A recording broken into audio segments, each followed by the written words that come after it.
Olá, saudações, salute a tutti, sejam bem-vindas, sejam bem-vindos. Sou Leonardo Magalhães, vocês estão no canal que dá dicas de leitura, história das religiões, né, religião e filosofia. E hoje vamos continuar então as nossas dicas de leitura devocional, filosofia, teologia. Né? Então nós estamos lendo aí Confissões, né? Um bom tempo a gente está lendo aí Confissões do Santo Agostinho, tá? Patrística. E é uma obra dois em um, tá? Porque aqui tem a coisa assim, devocional mesmo, né? De conversão, de jornada espiritual, de teologia, que é a conversão do maniqueísta, né? De um pagão, podemos dizer assim, de um gnóstico ao cristianismo, tá? Vai ser o bispo de Hipona, né? Agostinho, uma das bases da patrística, tá? Aí nós temos essa parte então do livro que é coisa pessoal, vai contar, né, como é que ele converteu e tal. Beleza. Mas aí a parte teológica e filosófica, tá? Aí complica, né?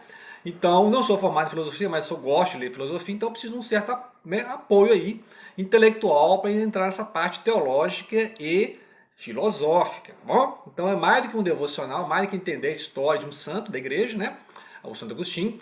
A gente precisa entender filosofia e teologia. Então, recorri, igual no caso do Kierkegaard, né? A gente leu o Kierkegaard, conceito de ironia, de angústia, né? Tal, desespero humano, etc.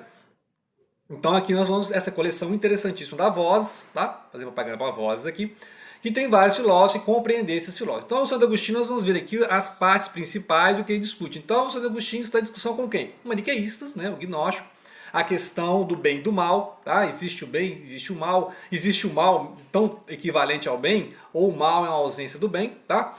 Ele vai discutindo aqui com os estoicos a questão da moral. Por que a moral cristã é melhor que a moral estoica, né? Então vai discutir essa questão, discutir a questão moral, por exemplo, com Cícero, tá? Então quem é que está dialogando? Com quem que ele está falando? Então ele está dialogando com a questão do estoicismo, está dialogando com os platônicos e neoplatônicos na questão da alma, tá? A questão do mundo sensível e o mundo imortal, o mundo das ideias, tá bom? Então ele está discutindo a origem das almas, Plotino, né? A descida das almas, a subida das almas, a pré-existência das almas, tá? Não fecha a questão, tá? Santo Agostinho não fechou a questão. Lembrar que a origem de Alexandria já tinha essa questão aí das almas, a pré-existência das almas, a redenção final de todas as coisas, né, o universalismo. E aí o Santo Agostinho vai reagir também a Orígenes nessa questão, mas não vai fechar a questão das almas, tá? Essa questão das almas não foi fechada, tá? Ele vai reagir à questão, por exemplo, da queda dos anjos, né, ou a punição eterna desses anjos, né? Não, vai discutir o livre-arbítrio humano, mas aí não fica claro o livre-arbítrio para os anjos, por exemplo. Os anjos têm livre-arbítrio? No judaísmo e no islã, que eu saiba, não tem, tá? Lá nessas religiões não tem livre-arbítrio para os anjos. Então ele tem que explicar como é que os anjos saem do bem e escolhem o mal, tá? Porque os anjos caem, né? A queda dos anjos, pelo orgulho do líder dos anjos, rebeldes e tal, né?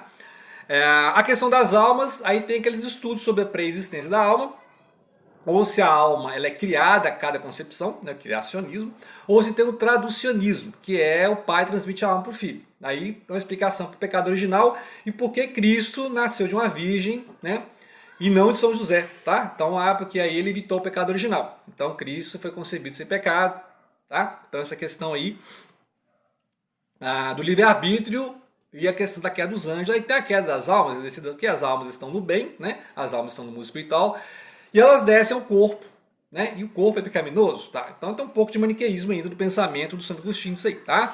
Os pelagianismo é a questão do pecado original ainda, tá? A mesma questão. A questão do pecado original é que o pelágio, né? O pelagianismo é a heresia em que não tem o pecado original, né? Então, algumas religiões não têm a questão do pecado original, o cristianismo tem, e aí tem que lidar com isso aí, porque se estamos afastados de Deus pelo pecado original, só somos resgatados pela graça. Né? E aí é predestinado essas pessoas à graça, né?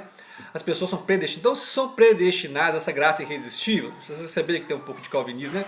Então, no futuro, terá o calvinismo discutindo as mesmas questões, né? Aí na Reforma Protestante, de que se eu estou afastado de Deus pelo pecado, só Deus pode me puxar de volta, né? Só Deus pode me livrar do pecado pela graça.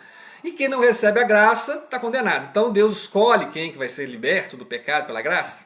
Nem todos, né, aceitam Jesus, por exemplo. Nem todos estão dispostos a aceitar o sacrifício de Jesus, ter a jornada cristã, né? Então essa é a questão que eu estou debatendo aqui. Então, então eu só, né, posso responder pelo livre-arbítrio. Eu posso escolher não ser afetado pela graça. Então, se eu escolho não ser afetado pela graça, não é irresistível. Então, né, Porque para o calvinismo, por exemplo, a graça é irresistível. Quem Deus chama, chamou, né? Ou Deus é ineficiente. Tá? Então essas questões aí. De toda forma, a gente vê aqui na construção, né? Tanto aqui nas confissões, como aqui neste livro, tá? A gente vê como é que as doutrinas são criadas, tá? As doutrinas não caíram prontas na Bíblia, não, nem a própria Bíblia caiu pronta, tá? Há uma certa criação dessas teorias, né? Essas doutrinas, podemos dizer assim, e as heresias contrárias. Então, o Santo Agostinho está ali debatendo justamente com o pelagiano, né? Com os platônicos, neoplatônicos, né? Com o Origem de Alexandria. Então, sempre uma doutrina é resposta a alguma heresia, né? Então, surgiu uma heresia, então tem que criar uma doutrina ali para parar essa heresia, tá bom? E aí mostra os problemas da só escritura, porque se é preciso uma patrística, de uma escolástica, de vários concílios, né, várias dietas, vários congressos, até na Reforma Protestante tem os vários congressos deles lá, tal, né? Na Reforma Protestante tem os vários congressos, né, protestantes, para a criação de doutrinas. Tá? Então não é uma coisa assim que foi criada pronta, né? Vários séculos de criação de doutrina, e aí as várias doutrinas que estão aqui sendo discutidas teologicamente e filosoficamente. Tá? A doutrina não foi criada pronta, não. Tá? Então ele está discutindo a filosofia possível disso aí. Então ele vai discutir a questão da alma, né? A origem da alma, a questão do tempo. O tempo é cíclico, agora, né? O tempo pagão é cíclico. Ou o tempo é linear. Né? Ele vai discutir isso aí. O pecado original, a questão do criacionismo da alma, né?